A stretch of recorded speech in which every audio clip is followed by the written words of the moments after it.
Good morning and welcome to our sermon for this first Sunday in Lent.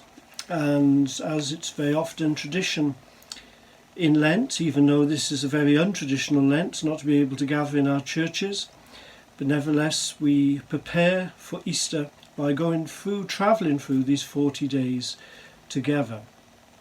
And it's usual to have a passage which describes Jesus entering into the desert and being tempted. Interestingly, this year it's the Gospel of Mark, not the Gospel of Matthew or Luke, where the passages go into great detail about how Jesus was tempted, but the Gospel of Mark is very short and gives us very little detail of how Jesus was tempted, but it wants to make one or two simple points. And I'm going to read you verse 12 from our passage. All at once the Spirit pushed Jesus into the desert. He was in the desert 40 days, and Satan tested him there.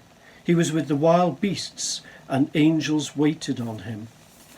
Well, it's interesting that the Gospel writer uses this word pushed, because it's the same word which is later used to speak of Jesus. When Jesus encounters people who are troubled by evil spirits or need demons casting out of them, when Jesus commands, he pushes those spirits away. And you know the one story when they enter a herd of pigs, and in that passage that's this very same word, emphatic word of being pushed, and it adds drama. It speaks to energy. It speaks to the fact that something urgent, something dramatic in terms of experiencing God is about to happen. Well, I wonder if that's what you're expecting this Lent. Maybe you're expecting a quiet Lent because by and large most of us are gathered in our homes and travelling through these 40 days quietly, maybe exiting the home for the odd shopping trip or maybe to get the jab.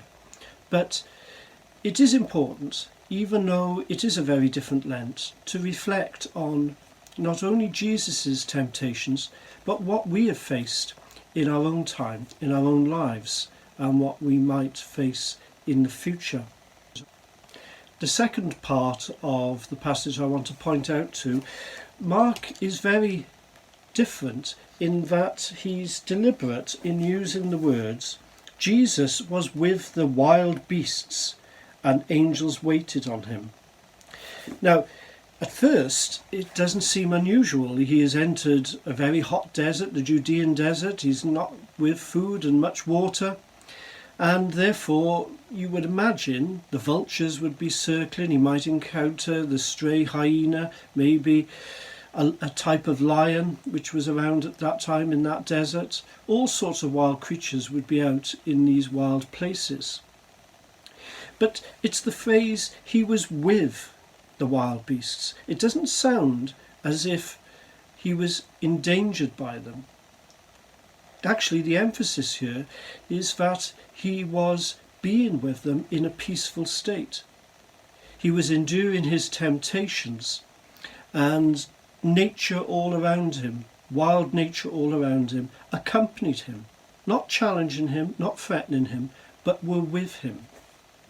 Now, some people have suggested that what Mark is trying to do in this gospel passage is remind us of the Garden of Eden, where Adam, after he had fallen, struggled with nature and the animal kingdom. And here we have Jesus restoring things to its right place.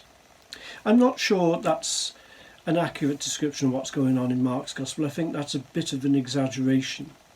But what we do have here is something that we can take on board in our own time.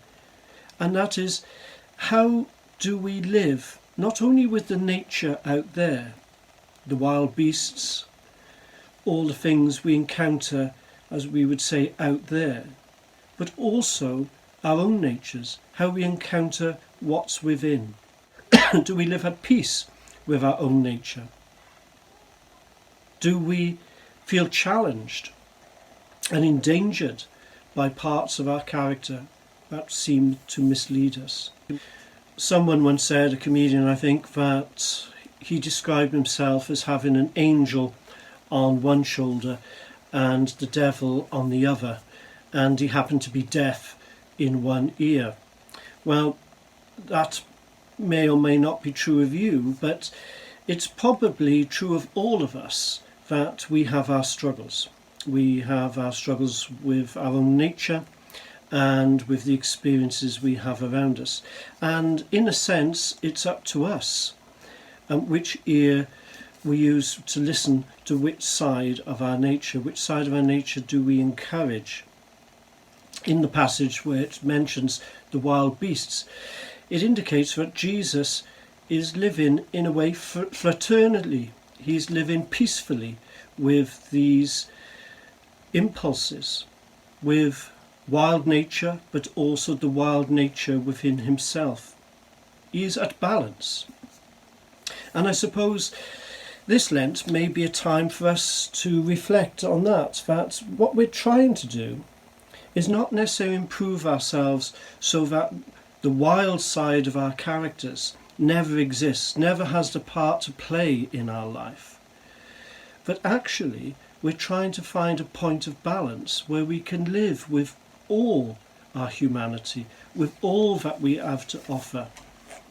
The peaceful, the quiet side, the good side in a sense, but also that wild, that dynamic, that risk-taking side as well. Jesus is showing that it is possible to be in a place of temptation and to live with these two sides of our character in balance. And so maybe that's something for us to reflect on in the coming days through Lent. How balanced is our life? And yes, it is very difficult at the moment to speak of balance. And it's an eternal quest, a lifetime quest to try and balance out the different aspects of our own being. But that's part of the adventure of life. That's part of faith.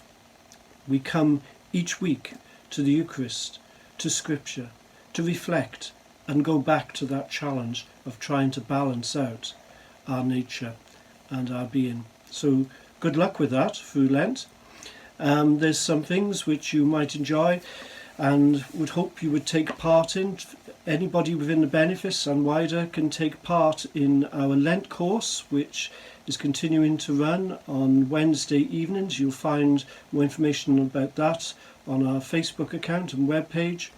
And also on Tuesday this week we'll be beginning our book club, and the first session I'll be talking about the two books and how we're going to proceed. So you don't have to have read anything yet, but please join and it's not going to be an in-depth book club. It's hopefully going to be an enjoyable one, and we'll be able to gather together and explore those two novels over the coming weeks.